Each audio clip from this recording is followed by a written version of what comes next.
এই যুগের মেয়েরা, 12 ডগারের বৌমারা যারা আছেন, বউ, আহা, খবরদার শাশুড়ির সাথে বেয়াদবি করেন না, বেয়াদবি করবেন না। শাশুড়ি আপনার মায়ের মতো। কিসের মতো? আপনি আপনার বাড়ি ছেড়ে নতুন বাড়িতে আসছেন, এটাই আপনার বাড়ি। বৌমারা খেয়াল করে শুনেন, আপনার মা ছেড়ে আপনি আসছেন, এই মহিলাই আপনার মা। বাবা ছেড়ে দিয়ে আসছেন, এই শ্বশুরই আপনার বাবা। আজকে আপনার শাশুড়ির সাথে আপনি যা যা করবেন, আপনার শেষ বয়সে আপনার নিজের ছেলেটারে যখন বিয়ে দিবেন, আপনার ছেলের বৌমাও আপনার সাথে তা তাই করবে। ইট ফর ট্যাট, ইটটি মারলে পাটকেলটি খেতে হয়, ঠিক কিনা? আজকে আপনার শাশুড়ি আম্মার সাথে যে আচরণ করবেন, আপনি যখন বয়স্ক হবেন, আপনার ছেলের বউ এসে আপনার সাথে ওই আচরণই করবে। জমা থাকবে ওইটা, কারণ প্রকৃতির একটা মাইর আছে, ওইটা আসল মাইর।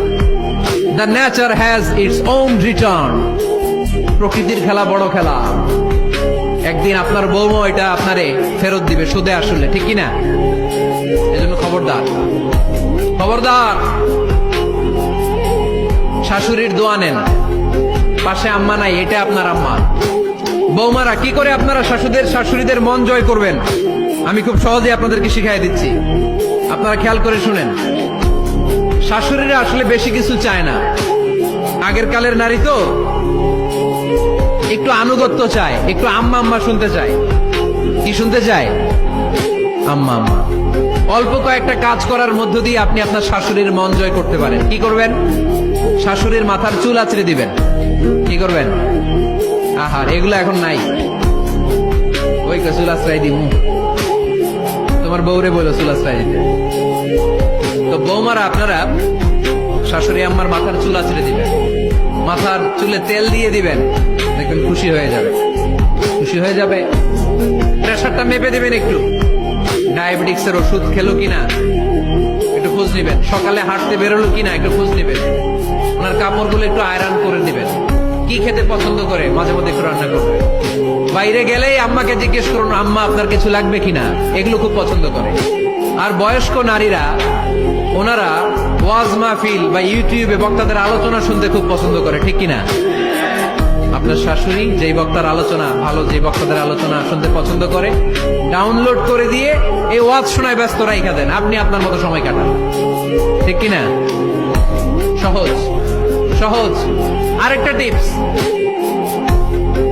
টিপস, শাশুড়ি আম্মারা নবীদের কাহিনী শুনতে খুব পছন্দ করে, বয়স্ক নারীরা, ঠিক কিনা? নবীদের কাহিনী সম্বলিত বই কিনে দিন, মাঝে মাঝে নিজে এগুলো পড়ে শোনান, নিজেই পড়ে শোনান। মাঝে মাঝে অতীতের কথা জিজ্ঞেস করুন। বয়স্ক নারীরা অতীতের স্মৃতি হাতড়াতে খুব পছন্দ করে। মাথার চুল আঁচড়াতে আঁচড়াতে আপনার শাশুড়িকে জিজ্ঞেস করুন, আম্মা মুক্তিযুদ্ধের সময় আপনার বয়স কত ছিল বলেন তো? মুক্তিযুদ্ধের সময় আপনার এলাকায় কি হয়েছিল, ঘটনাগুলো শোনান। ঘটনা বলতে শাশুড়িরা খুব পছন্দ করে, আছে না নাই? দেখবেন বয়স্ক নারীরা, পুরুষরা অতীতকালের গল্প বলতে পছন্দ করে। একবার জিজ্ঞেস করবেন, আম্মা বিয়ের সময় আপনার বয়স কত ছিল? বিয়ের সময় আপনি দেখতে কেমন ছিলেন? বিয়ার কথা যখন কইবেন, দেখবেন ওই দিন বুড়ি মাগার জোয়ান হয়ে গেছে গা, ঠিক কিনা? শাশুড়ি আম্মারা এগুলো খুব পছন্দ করে, স্মৃতি হাতড়াতে। তখন বলবে যে, মা বিয়ের সময় আমার বয়স ছিল মাত্র 12, তোমাদের তো এই সময় দেরি করে বিয়ে হয়, আমাদের বিয়ে হতো অনেক আগে, আমার মাথায় অনেক চুল ছিল, এখন আর নাই, আমি আমার গ্রামে সবচেয়ে সুন্দরী মেয়ে ছিলাম। এগুলো শোনাবে আপনাদের। এইভাবে নানাভাবে আপনি চাইলেই আপনার শাশুড়ি আম্মার মন জয় করতে পারেন। এভাবে আস্তে আস্তে যদি আপনার শাশুড়ি আম্মার হৃদয়ে আপনি জায়গা করে নিতে পারেন, দেখবেন আপনার শাশুড়ি আপনার ছাড়া কিছুই বোঝে না। আওয়াজ করে বলতে হবে, ঠিক কিনা? তাহলে 9 নাম্বার যে টিপসটা বললাম, সবাই সবাইকে রেসপেক্ট করব, কেউ কারো দোষ খুঁজবো না। শাশুড়ি বৌমাকে নিজের মেয়ের মতো ভাববো, বৌমারা শাশুড়িকে নিজের মায়ের মতো ভাববে, ঠিক কিনা? সর্বশেষ কথা, 10 নাম্বার পয়েন্ট, পরিবারের সবাই সবার জন্য দোয়া করব।